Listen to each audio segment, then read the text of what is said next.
What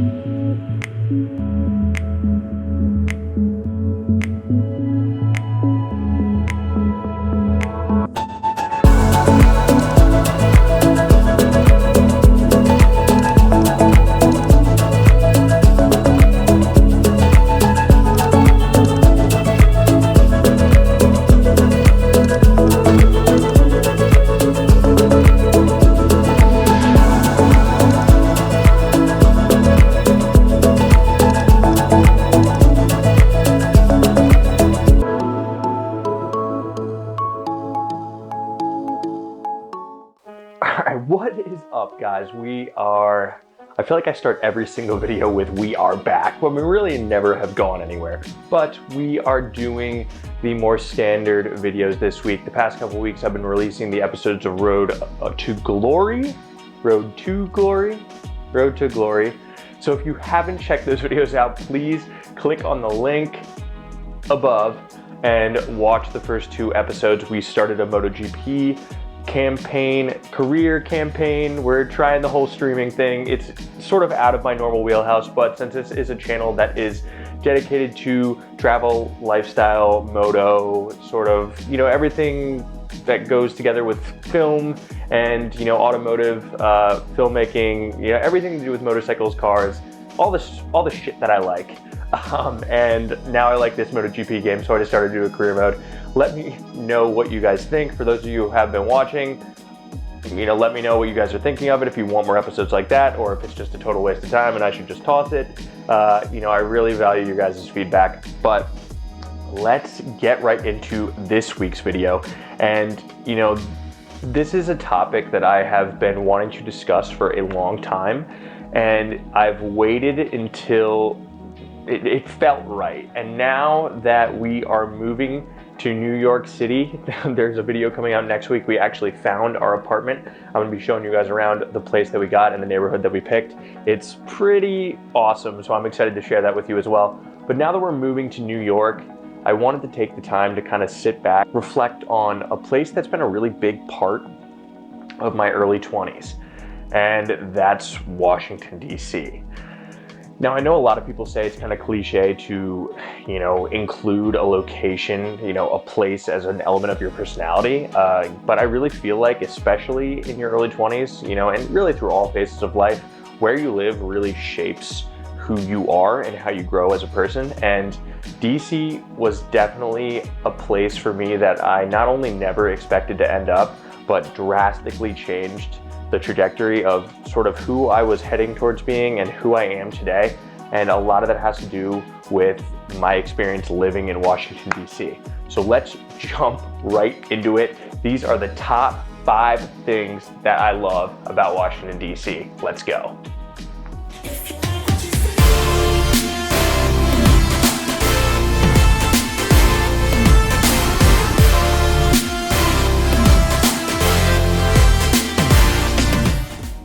So I normally don't script these videos. This is actually the first video where I'm even going to have certain talking points. I like to kind of just give myself an idea of where I'm heading for the video and then just sort of let myself talk, so it feels more genuine, more like a conversation with me and you guys, the viewers.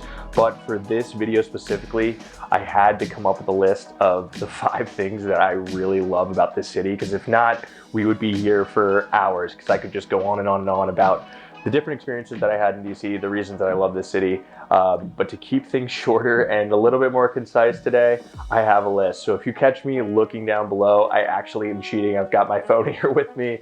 I'm gonna be reading off of the phone for all the different stuff that I love about the city. Now, it's nothing major, it's just the exact points in the list, and I can talk about each one of those points. But yeah, I need the phone to help me remember, because there's just too many things to love about the city. So let's get right to it. So for those of you who do not live in DC, and really for those of you who do not live in major metropolitan areas in general, one of the biggest things about Washington, DC, and this is something that I learned when I moved here, it was really strange at first, is brunch on the weekends is absolutely everything. It is the major social event. If there's not a baseball game, anything like that. In fact, a lot of times if there is a baseball game, you go to brunch first and then you get to go to the game. But brunch is number one on my list of favorite things to do in DC, and one of my favorite things in DC in general. I love brunch.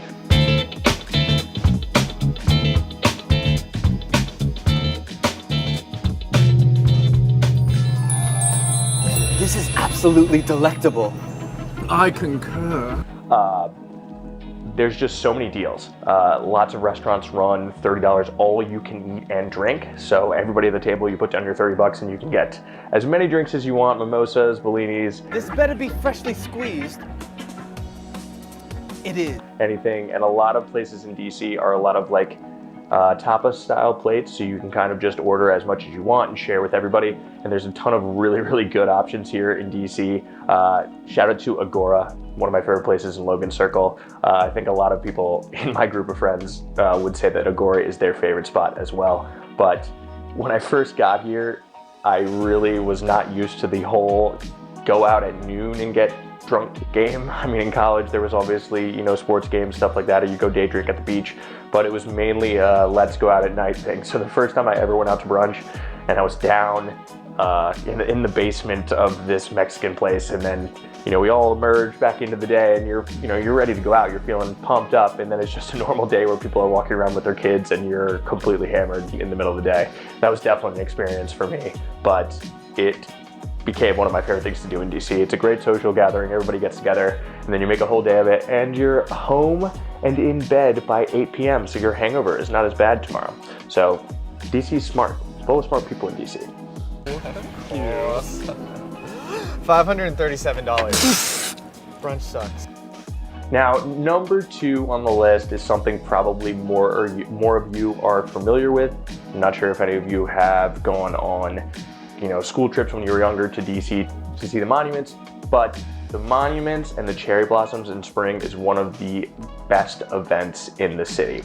Winters in DC, while more mild than say New York City or Boston, can be very long, and people tend to want to stay home more, a little bit more reserved. The city really comes alive once spring and summer hit, and the cherry blossoms are kind of the unofficial yet official beginning of spring where everybody starts to emerge again. All of the summer events are back. People start doing kickball, baseball, all of those things, and the outdoor day drinking is back, beer gardens, everything. But the cherry blossoms every single year are just one of the most exciting events for everybody because they're absolutely gorgeous. They line the streets and the water and all of the different monuments here, and that's one of the coolest things about DC is there's just so much important history all around you that sometimes you forget to even look up and notice it. But aside from all the tourists, which can be a real pain, although it was easier this spring with less people in the city, the cherry blossoms when they bloom, and you go with your friends and you go to the monuments, and it sort of just symbolizes that winter is over. That was always one of my favorite times, one of my favorite weeks. Now, number 3 is going to be a little bit more directly focused towards people who are like me, being a big car guy, a big motorcycle rider. My third favorite thing about this city was the proximity to great roads just directly outside the city. Living on the western side of DC, you could just pop right out and be at the Palisades, ride along the riverfront, and then be out in Potomac, Maryland, out in the farmlands where it's just completely wide open roads, great sweepers. You could just get out of the city if you really needed to kind of take some time to clear your mind and get out in some open spaces. And within 30, 45 minutes, round trip, you could be out and exploring the farmlands and then back in the city to, go to happy hour or to go to dinner. So just the fact that you can just hop out of the city and come back and be able to experience, really, middle of nowhere, on your own farmland type roads, just in an afternoon was a great way to kind of break up the monotony of just being downtown. And it always made for an awesome motorcycle ride, especially in the spring after those cherry blossoms bloomed. So one of the things about DC that I actually was not a fan of when I was growing up as a kid, living only an hour away, I used to come here for school trips. It made you feel like you were in a city, but it was never a big city. It always kind of felt very open, very spaced out. I grew up going to New York City a bunch, so coming to DC, it never felt like a city to me in comparison. So that was one of the things that really didn't have me all that interested in moving to DC initially. But funny enough, it grew into one of my favorite elements of this city. The fact that it is just so open. The streets are always clean. There's a ton of nature and everything right around you, and you never feel that sort of overwhelming buildings towering over you type feeling that you get in like a New York City when you're in the financial district or Midtown.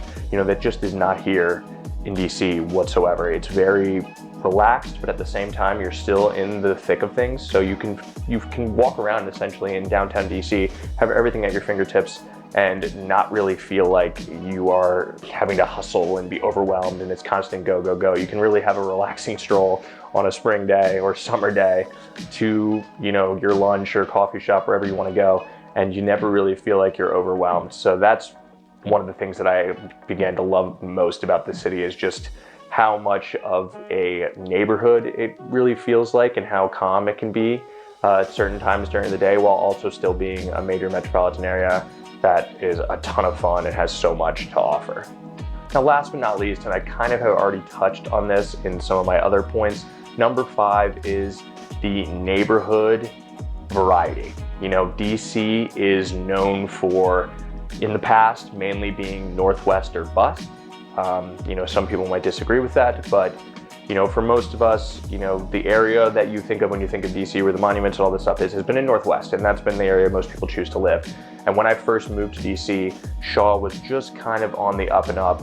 It still had a little bit of that grunge factor, but it was really cool, it was hip, and it was moving towards being a really great place to live. And I remember absolutely loving my first couple of years here, just with all of the hole-in-the-wall bars, the bars that have been here for forever, like Sign of the Whale and a few others in DuPont Circle. You have so much variety. You can hit Adams Morgan, where you've got the strip of bars and a bunch of row houses that are iconic. And some of those bars have been here for 30 to 50 years. And then you've also got Shaw, where it's very artsy and there's a lot of new art coming in, a lot of new restaurants, a lot of different things coming. Columbia Room, there's Calico, there's everything on Blagden Alley. There's a lot of experimental restaurants and bars going on here, which really give this city a feeling of being vibrant and ever-changing. And then over the course of the time that I lived here, H Street started to emerge and develop, and now this is this really, really cool industrial type feeling neighborhood that has a bunch of really cool shops, boutiques, and bars.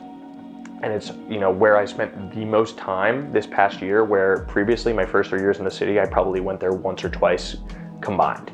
So it's really cool that there's just so much variety in this city, and it's all really close and accessible, because the DC is really, while being a very big city, it's not that big or spread out. I mean, you can get end to end in 15, 20 minutes, really, at least from, east to west. It goes a little bit further up north, but, and then you have Navy Yard becoming really cool. That's a place we only went for ballpark games. And now one of my friends just moved to Navy Yard, so we're spending more time there. Capitol Hill is where I worked, so I spent a lot of time on Barracks Row.